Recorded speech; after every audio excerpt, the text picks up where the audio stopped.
What does it take to transform a district? That's the question I have for you today. Welcome to Transforming Lives podcast. I'm your host, Tony Kimble. My guest today on 50 Educators from 50 States. This series has been going on for for the last 3 months, and I'm excited on the track that it's taking.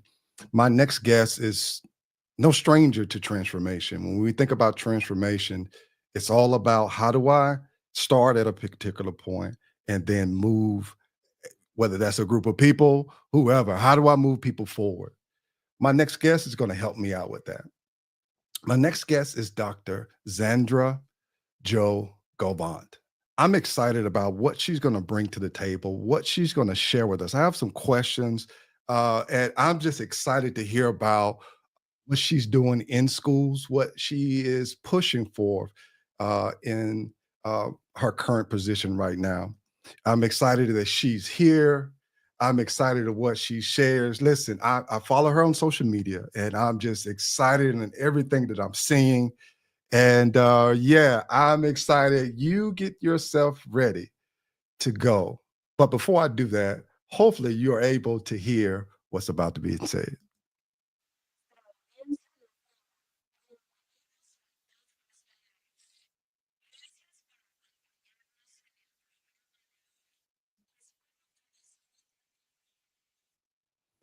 All right. So I'm hoping that you're able to see that. I would like to welcome my Latino community on as well.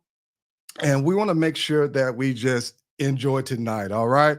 So let's sit back. Let's get this thing going. Transforming lives. Inspiring stories from educators worldwide. Impact happening worldwide.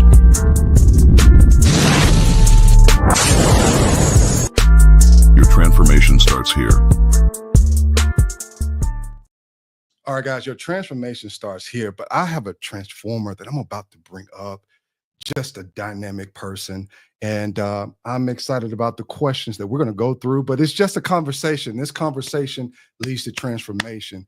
And when we talk about all students, what do we mean? We're going to find that out. When we talk about leadership, what are we talking about? That's the conversation we're about to have right now. So get yourself ready. I'd like to welcome to the stage my next guest, Dr. Zandra Jo Galván.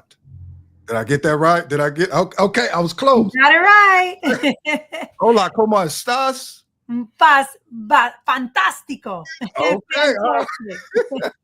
Awesome. Well, welcome to Transforming Lives. I appreciate you joining us. I know you have a busy schedule, but thank you for taking the time out to join this crusade. I'm gonna call it a crusade to reach the different educators across this nation. I love it. Thank you so much, Tony, for allowing me to share this space with you and to, hopefully share some things with your listeners that will help support them in the work that they're doing. Absolutely. I know that you are. Let me see. I'm going to zoom us in and see how that works right there. That's perfect. Quality. Oh, I'm sorry. That's kind of off cue, but that's quality video, like excelente. So get rid of some of those wrinkles. No. So I usually start out by asking this question: how is the weather in California? Oh, well, usually beautiful, and today is no different. We have the sun is shining on this, central coast where I'm at in Monterey County, so it is very sunny and beautiful. Absolutely. I visited California a couple of times, and I guess I visited LA. So yeah, the weather was awesome there as well. So again, I want to kind of jump into our questions and be a good steward of your time. So let's jump in. Like, could you share like the pivotal moment in your career that led you to pursue a leadership role in education? I'm all ears on this one. Absolutely. And what it's going to do is going to take me down to a 10-year-old in a 5th grade class. And so I will tell you that I was a 5th grader, 10 years old, when my big sister got a teaching job. And she is the oldest. I am the youngest. All right. So she got a teaching job, teaching kindergarten on the same campus that I was in 5th grade. And so the pivotal moment was when she became a teacher and I knew she was on the same campus, and I was able to walk down to her classroom during my lunchtime and hang out with 5-year-olds. And she asked me to read them stories, and I fell in love with teaching and being a leader in a capacity to be able to inspire kids. And when kids, love an adult, as you know, Yeah. they will do almost anything for you and just love and champion the work that we're doing and what we're all about. And they're a good read of character. So my sister, fortunate, she's an amazing role model for me. I matched a lot of what she was doing. And so, yeah, that was when I was 10 years old. I knew I wanted to be a teacher. Oh, wow. Yeah. Okay. And the unique thing about talking to educators across this nation, I'm learning how to kind of piece these stories together. I had another guest on talk about it was something that happened early on. So it goes back to this whole idea that our impact as educators, it's generational. Mhm. But God, at 10 years old, Yeah. I applaud you. Now at 10 years old, I'm not sure if I was a little Yeah. focused on it. Yeah. And I'll even take it just a little step forward. When I was in 7th grade on the exact same campus, I was in a science class, and my science teacher did something one day, and I was always a smart cookie and baby of 6, right? So, we have a little extra personality when we're roaming around the earth. And so he said something that I wasn't very appreciative of. And I looked at my 7th grade science teacher and I said, "Who's your boss?" And he said, "The principal." I said, "Okay, who higher than that? Who's the principal's boss?" And he says, "Well, that's the superintendent." I said, "No, higher." Because I didn't know what a superintendent was. Right, I said, right. "Higher." He's like, "No, that's about it." And then, you got board of elected officials. I said, "Okay, well, I'll be back one day and I'm gonna be your superintendent. I'm gonna be your boss." And sure enough, like, this is 7th grade. I'm 12 years old, and I've already like got a little fire in me, a little spunk. And I'm like, "I'll be back." He retired 2 years before I went back to that same district and became superintendent. I was there until just months ago. Right. Yeah. And he was like, "Whoa, you suck." He said, he goes, he was like, "Haha, you weren't my boss. You do that." I said, "But had you been here." And the one thing, before I left that district, he knew I'd accepted another position in a larger school district. He came back, and I walked him through all of the classrooms. In the classroom where I, made that statement when I was a 7th grader, he got to see the building and walk around and see the roads. It was definitely transformative for him, and very nostalgic too. But yeah, so wow, that's I a know. story, right? Oh man, that seems like retirement time. That was close. I know. So can you imagine, man? I'm that kid, and now I'm an adult in the seat, impacting other kids. Like, yeah, you follow your dreams. Whatever you want to do, you plant the seed, share it, say it, put it in the universe, Right. so then it can be. Yeah. Absolutely. That's powerful to hear that. Kind of moving forward a little bit, I saw the statement, all means all. And now, really now I get it. I get it now. So could you, can you share just, how did you take that statement, all means all vision, into a reality for students and staff in your district? Sure. And I think what a lot of us do is we carry a lived experience, right? And so we know how we went through school and whether we were given opportunities or we weren't. Mm-hmm. And so we take those and we carry them with us, good or bad, Right. and we use them in the next level of our life, whatever that position might be, to create change and to transform experiences that we've lived into positivity, right? Right. So I will share kind of a statement for me and where I grew up, and as I went into college and university, and so how I wanted to really shift that narrative. So for me, I was a superintendent in the school district that I grew up in. So where I went to kindergarten through 8th grade was the district that I led for many years. And in that experience, I am a proud brown girl. I am Latina, Mexican-American descent, born here in actually the city of Salinas, where now I'm superintendent. Yes. But in my lived experience, I saw things. Kids see things that we can't hide things from them. They see that. So at an early age, there was a lot of laws that were going into place where you couldn't speak Spanish, or if you came to the country and you were, not able to speak the English language, but you were learning all about that. That was really important. And so for me, I saw, some of my best friends coming in and not being able to have the same opportunities that I had due to the color of my skin. So I was a Latina, but because I was lighter skinned, I passed for mainstream. And so I was asked to be in the GATE classes. I was asked to go on trips. I was asked to do all these other things that were awesome. Right. Not my counterparts, or not everyone was able to do that. And I don't think that a school system should ever predetermine the success of a child or prevent them from opportunities that would put them on a trajectory to be whatever they want to be, right? Mm-hmm. And so when I noticed that, I held on to that information and I said, okay, I'm going to file that into my file cabinet in my brain. And I'll say, okay, one day I need to change that. Yes. Fast forward into when I went to high school, same thing. When I went to high school, I learned afterwards that many of my friends were being taken on college visits to the university and being counseled by their counselors on really great aspirational types of possibilities, where I wasn't. I was not. Granted, I was a triple athlete. I was involved in the Associated Student Body. I was president of my school, yet I wasn't asked to go on these trips by my counselors, who I don't even remember ever meeting with. So it's okay. File that right here. And remember that that's something that happened that was not in the best interest of all students. So the reason I shared those couple stories is because now that I am in a position to influence the decisions that are made and influence the people that are hired into the positions of power that could be gatekeepers if the opportunity, might have steered in that direction, was now open to all students. So the mission and vision of All Means All and serving the students that are in our classrooms today is very, very personal for me and important to me, because I never want anyone to make decisions for a student that would prevent them from getting to next level. So how that was transformed is every single student, every single year is taken on a trip to a college or a career institution so that they may open up their possibilities and their dreams. The other thing is making sure that all means all. It means that whatever we offer at one school, we are going to do our best to offer it at another school. So that by design, the organizations that I lead are going to be able to expose all students, not just one particular type of student, to all potential opportunities that they might explore in endgame post-secondary world. So that's kind of where the all means all statement comes from. Oh, so, okay. So right now I'm listening, but I'm connecting all these dots right now as we're having a conversation. That's powerful. And I thank you for sharing that, because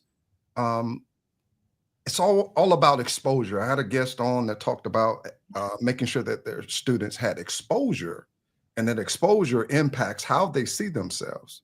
So absolutely, to hear your experience and then to be in the position right now to definitely influence that, that's that's awesome. Absolutely. Yeah. And it's just also within that, like, I live life through my experience, good, bad, or indifferent. I've had experience. My family has had experiences that impact the decisions and the person that is showing up for you every day. Right. And so with that, I carry that, but I am so open to learning about others' experiences so that they can then inform me to be a better leader. And I use that through conversations with parents. I use the information that I have engaging with team members that are on our staff that, prior to me, how did things go? Tell me where we did you wrong and what we can do to make that better. Again, I'm not even in this position for 100 days in my new district. And so within that time, it's so important, just like a, dissertation and a researcher, we need to know what people have endured, what they love about the organization that we're leading, and what they are really, hurt by. Right. And that, man, this, if we would only do this, it would be better.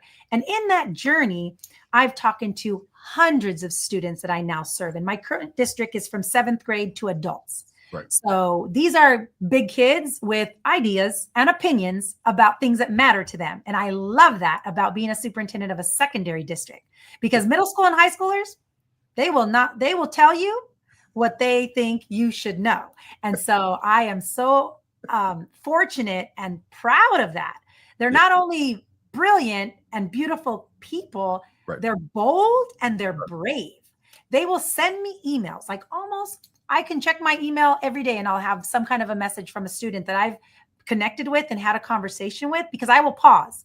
Like, I'm not just going to walk by people and just, Right. say hello and not. I stop and I say, tell me, what's your favorite subject? What do you do? How did you get here? Like, tell me about your family. Like, what do you love? If we could change one thing about our school, what would you change? Like, what is it about this that you want to be emboldened to be able to make those decisions? And they do.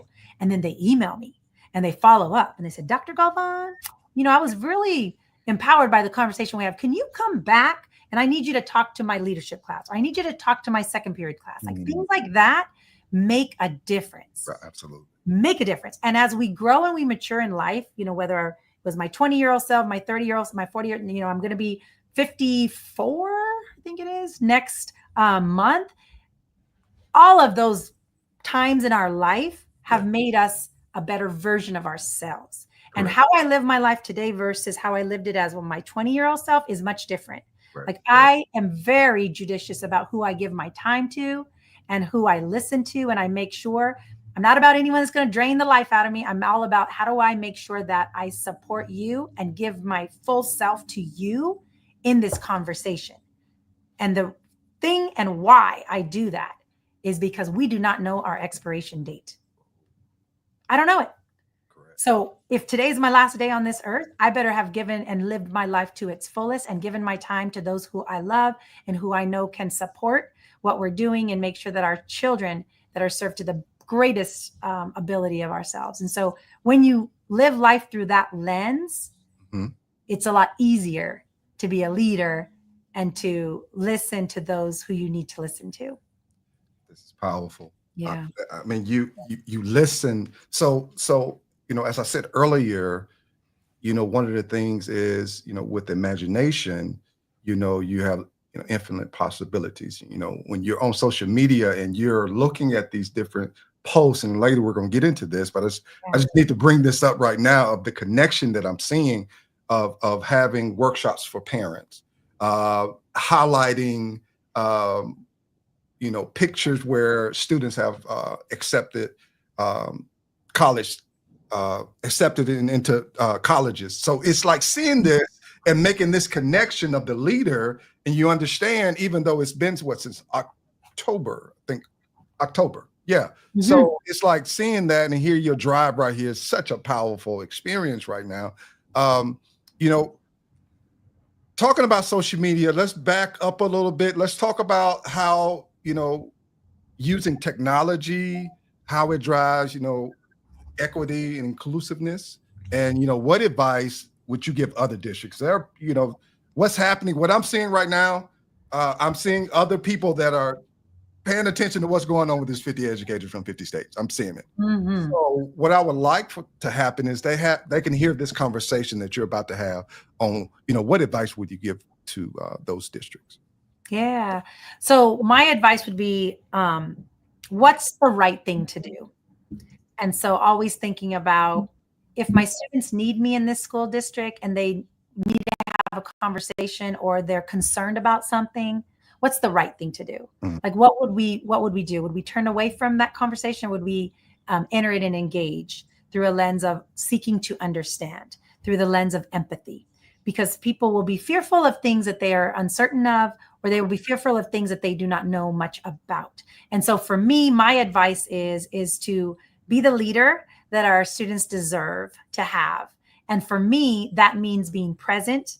No matter what the climate is in our nation, being present and celebrating the sweetness of all of our school campuses and celebrating the diversity of the students that we get to serve, no matter what their background is, yes. And to really highlighting them in the grandest of ways, and celebrating when they're getting into colleges and universities, and celebrating when they, pass that certification to become a firefighter, all those things that matter, so that what we do is we stay within our sphere of influence and what we can control, so that all the outside noise and all of the things that are outside of my control, I'm aware of them, but I cannot make them go away, nor can I change them.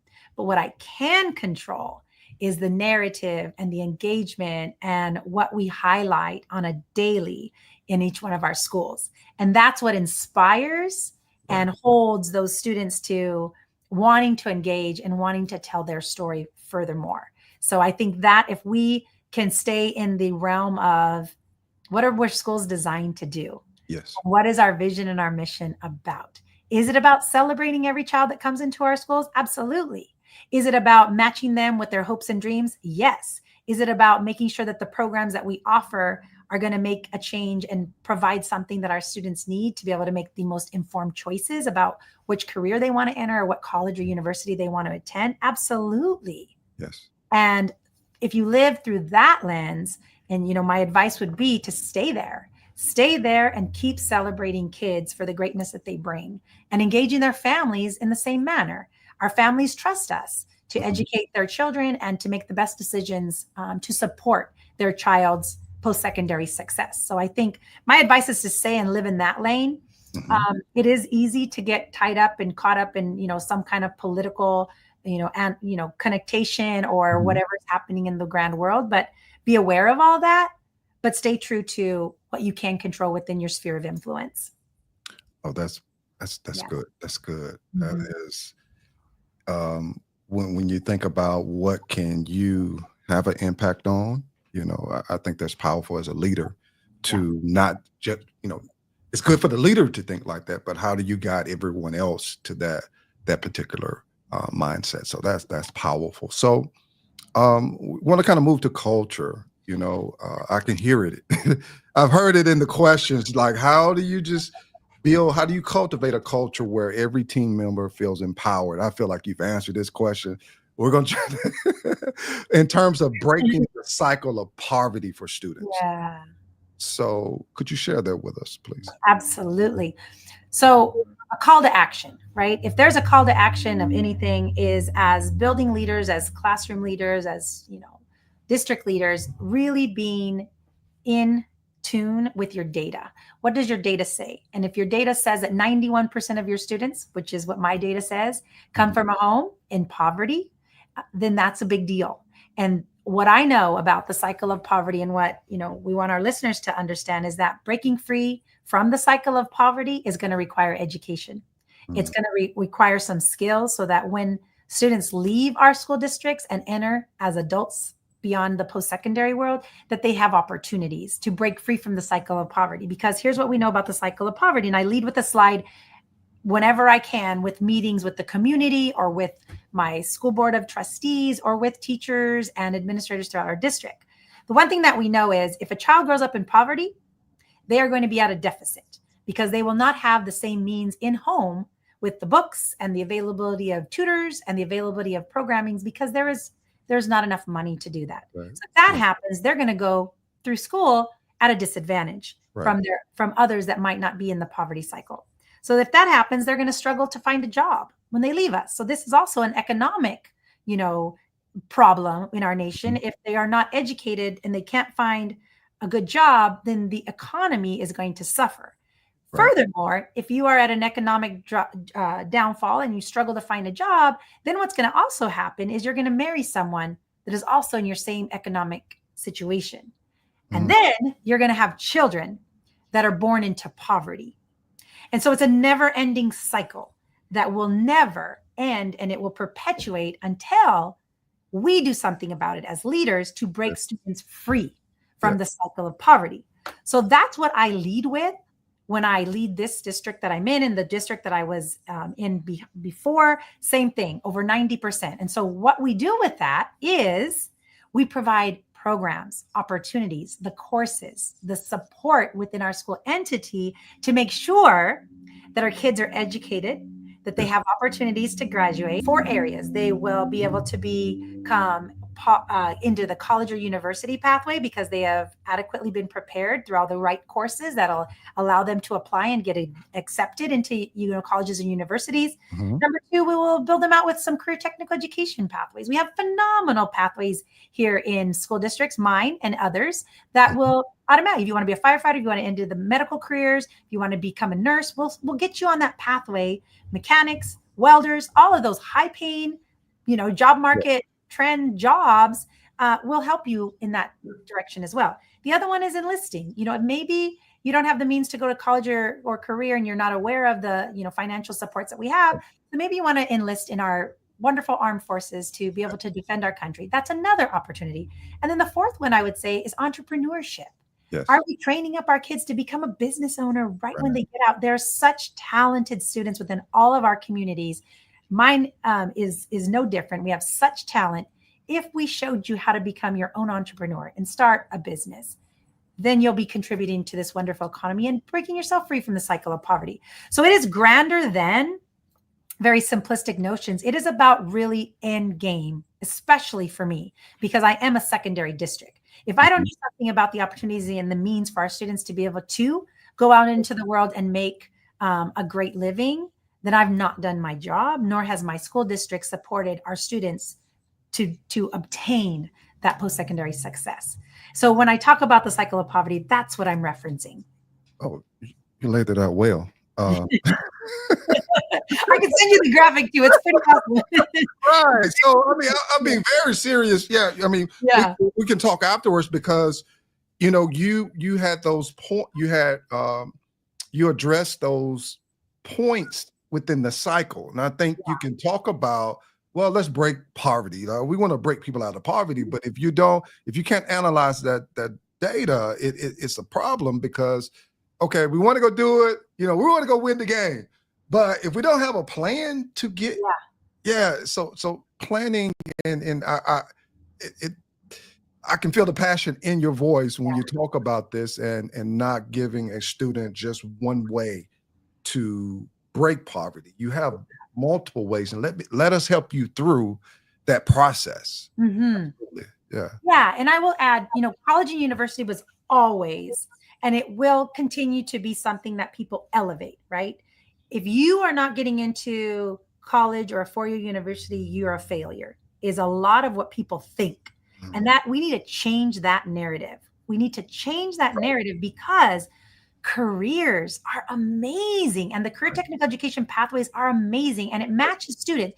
Because while I loved college and university and I still, finished a university and got another degree just in this year, that is not necessarily what I want to impose on everyone. Right. Do I want you to be fully prepared to take that avenue if the opportunity presents itself? Absolutely. Right. I want to make sure that we have equipped you with options. Yeah. But I also know that going to a university and school is maybe not for everyone. And I have to be realistic about options. Yeah. So that's why all these different pathways is what we need to provide for those that we serve so that they are then entering into a profession that they also love. If I didn't love being a superintendent or love being a teacher, I wouldn't be able to say with passion what I'm sharing with you here today. So I want everyone who leaves my school district to feel this way about whatever they're doing so that it's within your heart and you're matched and equipped with the skills that you have developed and your desires and what you love is then matched with that career that you've chosen to the same degree. Absolutely. No, this is great. This is exactly what 50 educators from 50 states, the goal of it is having a transformational conversation with leaders and finding out, because many times when maybe you're in a school or a school district, you may get wrapped up in the day-to-day nuances, and you need this type of conversation to say, you know what, I may have this a couple of students over here that are just not sure, and maybe they need not just identity in who they are, but they need, what am I going to do when I leave this place? And that's something that many students struggle with because maybe their parents, even for me, although my mom and dad were wonderful, they worked really hard. Me going to college was a different direction, and they highly encouraged that. Although for my dad, he didn't necessarily go, but he was, he made sure everything was taken care of. My mom later went to school and graduated from college, but it's giving people options. Yeah. You're able to break that cycle. Yeah. Yeah. Two things I want to just add to what you shared is, number one, figuring out what you want to do with your life is scary. It's scary. Right. Because I don't know what I don't know. Right. And I don't know. And there are assumptions that people may make in mainstream that then becomes a child's or a student's reality. For example, going to a university costs a lot of money. And I cannot put that hardship on my family. Right. Because if I do, it's the decision between my siblings having food or me getting a degree? Yep. And so many students will say, no, I can't do it. I can't put that hardship on my family. However, what they're unaware of is the number of scholarships that are available, the number of that they can qualify for that can get a full ride scholarship to wherever they want to go. I am very fortunate. If your listeners haven't heard of, or you haven't heard of the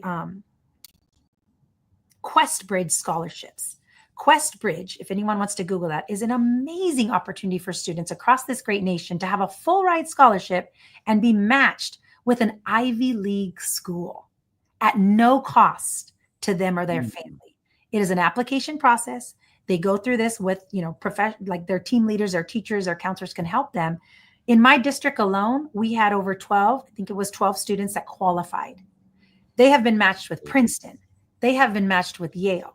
They have been matched with Emory in Georgia. They've been matched with Stanford University. Wow. Yeah. These kids don't have to worry about how they're going to pay for it. It's a full ride that they qualified for.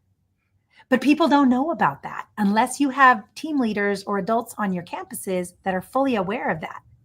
Right. I had the counselor from University of California, Santa Cruz come to my office last week, and she wanted to meet me because I was, new to the area, and her college is not more than an hour away from us. Right. She said, I want you to know about something. I said, tell me, what do you want me to know? She goes, I have a donor, a millionaire, a billionaire, I think he was, that donated millions to my university to every year select 40 students who have applied to UC Santa Cruz to have a full ride scholarship. I said, oh my gosh, Chancellor, that information needs to get in the hands and the ears of the people in my community, because it's only an hour away. If students wanted to go live there and have a full ride, absolutely, to pick whatever occupation you want to do. Right. Then a family would say, go, yes, do it, apply, because you're going to be taken care of. And so things like that, yes, it's scary, but number two, knowledge is power. If you live on the assumptions that you can't go to the university because you're not going to be able to afford it, we need to do a better job as educators to inform them of affordability and these scholarships that are out there. And then I want to circle back. So that was the one point, but I wanted to also circle back to the point of, yes, college and university is amazing, and we want kids to, be able to enter if they so choose, but not to forsake any of the other enlisting entrepreneurship and careers that they can enter right away. Because when we build awareness around the possibilities and a livable wage and living above that wage and matching us with industry partners that can do that. And I haven't even been in this district over 100 days yet. I've only been in this about day 70 for me as the new superintendent of this district, but I'm already engaging with industry partners in San Francisco and San Jose, because it's not far from here, industry partners to take my students on trips to see, would you want to be an engineer? Would you like to enter the marketing world? Would you like to work for Cisco that, designs all of this electrical and engineering that are a multi-billionaire company? Like to work there, and let me show you how you can do that. And introducing them to the engineers and the electricians and the architects that are already working there. So that's game changing. That when we are able to do that, then students start seeing the possibilities of reality.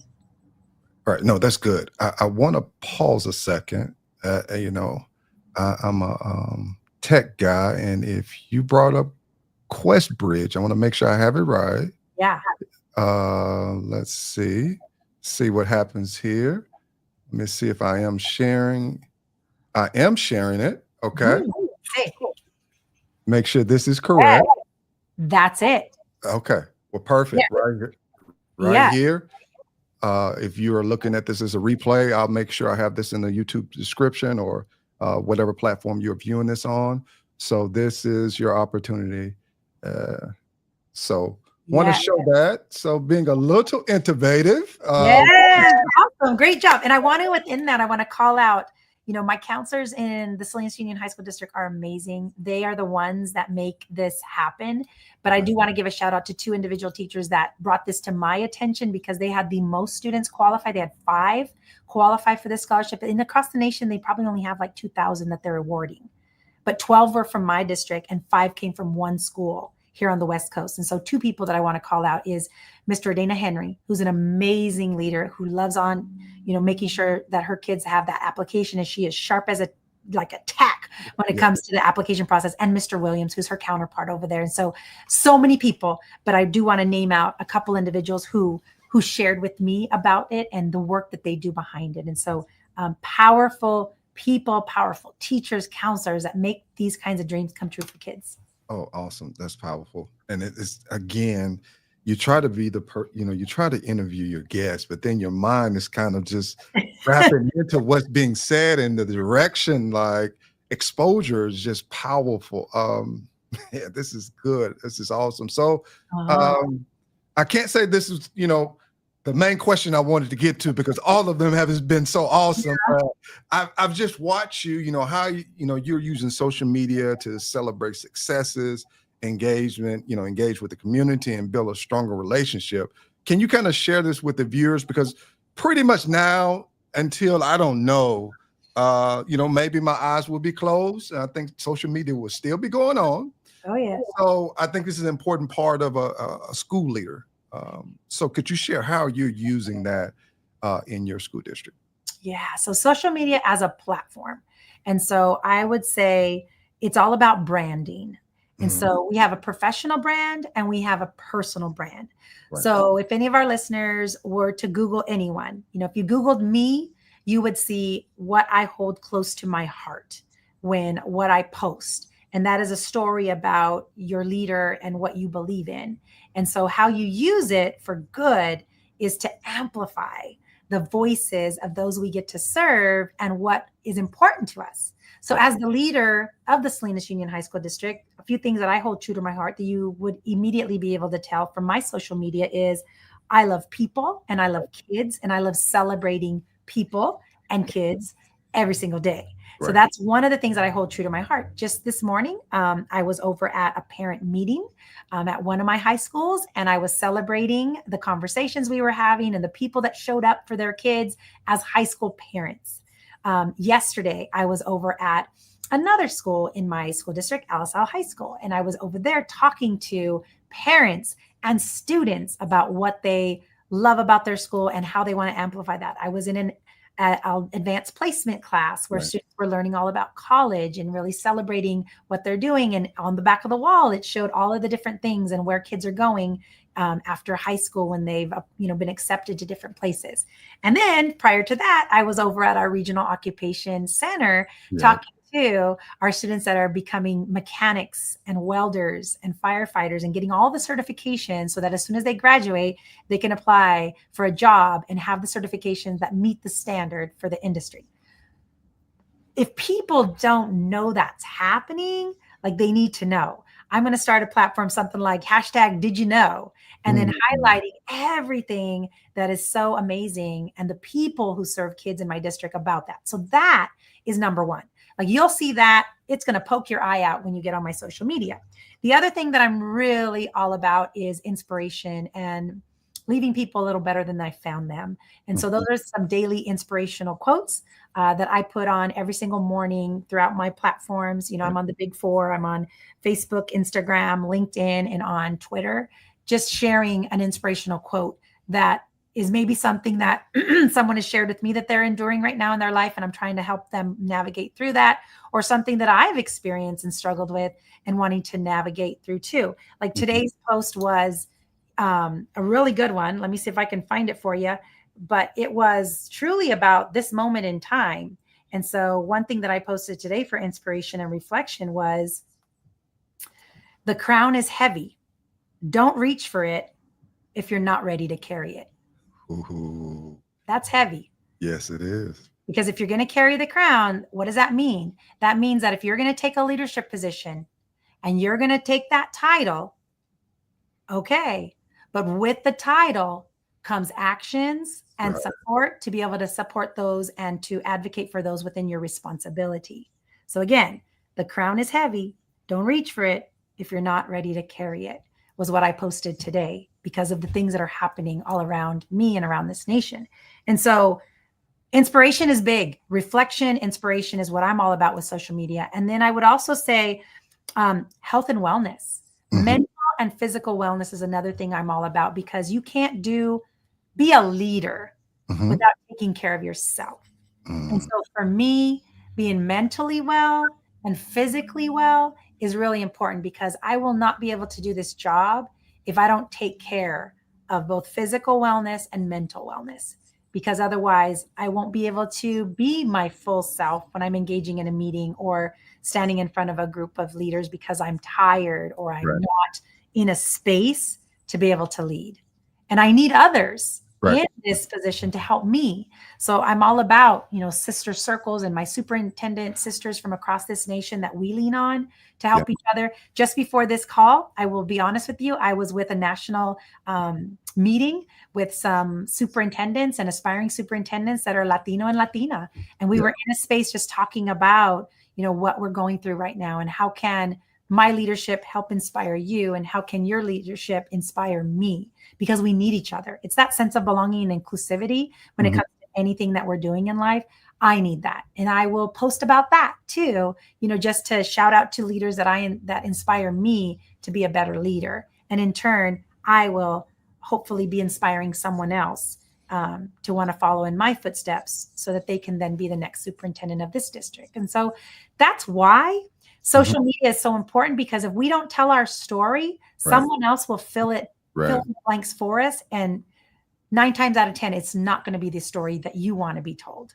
Right. So it's such a wonderful experience to um, get parts of a story and finally put it together. Mhm. And for you right now, that's what you're doing. For me, from a glance of just social media, and even from just talking to leaders across this nation, I would like to pick up a little bit more. One more question. We got 2-minute warning. I understand you got some things you have to do. So could you briefly shared about just mentoring? How do you inspire the next Latino and Latina? Did I do that? Was that correct? Latina leaders in education. Like what? Yeah. So I'll take you to what I do often is I sign up to be a mentor. And so there are groups out there across the nation that ask me, if I'll be part of a mentorship program. And so currently, where I'm mentoring is through California, the California Association of Latino Superintendents and Administrators. I will mentor colleagues who would like to aspire to be a superintendent. On the national level, I mentor for the Association of Superintendents and Administrators, and I mentor 2 cohorts. I mentor aspiring Latino and Latina superintendents, and I also mentor female superintendents, aspiring superintendents. I mentor them. And then in addition to that, through other types of platforms, I just make myself available to do workshops and present at conferences. We have some convenings this next month in San Francisco and other parts of the country. And I try to do my part to share with them that while the title may seem that it's tough, it can be absolutely doable if you have a support structure. And that's where I come in and where others come in. Yes, you may sign up and apply to be this particular, job title, but you're never going to do it alone as long as you build yourself a circle around you to help support you in that. And that's what I try to instill with others that want to aspire to do next level leadership. Absolutely. So I'm going to move out the way. I call it 2-minute warning. You don't necessarily have to take 2 minutes, but you have the floor, and then I'll take you into the background and I'll close it out. So you have the floor. There you go. Awesome. All right. Well, thank you so much for allowing me to be on here. I will just give a shout out to a little bit of work that I did. I just graduated. And so learning is lifelong. And so I never want anyone to think that regardless of your age, that you stop learning. Every single day, I try to be a better leader. I try to be a better reflector on things that I can do to do something different in a different way based on feedback from people. But I will give a shout out to USC, fight on. I am a proud Trojan of the University of Southern California. I just graduated with my doctorate in May of 2024. I forget, we're in 25 now. And in that journey, my dissertation was all around how do I elevate my Black and Brown brothers and sisters across this nation and others that need to think about leadership and be reflective about that. So my dissertation was around 2 areas. One was organizational structures when it comes to schools, and how do you design structurally systems to help support that district movement forward, no matter who you serve. And then the other part was around school culture and climate. What are the things that we do to make sure that students are seen, valued, and heard, as well as your team members? And what does that look like when it comes to serving culturally? And those two brought together created an amazing research that can transform any school district to really wanting to serve better. And so my words that I want to share with your listeners is really true to be yourself, do the right thing at the right time, and create systemic systems that will help support the students that you serve and the teams that you serve to be in that trajectory. And then finally, culture is huge. People don't learn or stay in organizations that they don't value or that they don't feel value them. And so when you can build relationships with people and cultivate those relationships, that is what's going to lead you into the future of taking care of all the heavy lifting that comes after people already know what you're about as a leader. And so with that, relationships is my core. I love meeting people. I love learning about people's future, and then just really recognizing them for who they are, and then carrying that into the work that we need to do. Well, awesome. Thank you so much. I'm going to put you in the background. Give me 2 or 3 minutes afterwards. Thank you so much for sharing. It's been powerful. Well, all right, guys. This has been great. I need a shout out. Here's a guest that was on last what was it? Thursday? I can't remember. Monday. Okay, so these days are running together. Well, Principal Mo, definitely thank you for stopping in. And she is one that is a go-getter. Thank you for stopping in. You share some powerful pieces. Listen, if you don't get in contact with my guest, you're missing an opportunity out of this world, because I was learning and trying to be an interview at the same time. That's hard. But I want to thank her so much for the opportunity to share in her time. Guys, this is Transforming Lives Podcast. Listen, do me a favor, go ahead and hit that subscribe button if you're on YouTube, and check out some of the previous guests that are on. Guys, this ends our show of 50 educators from 50 states. Thank you so much for joining.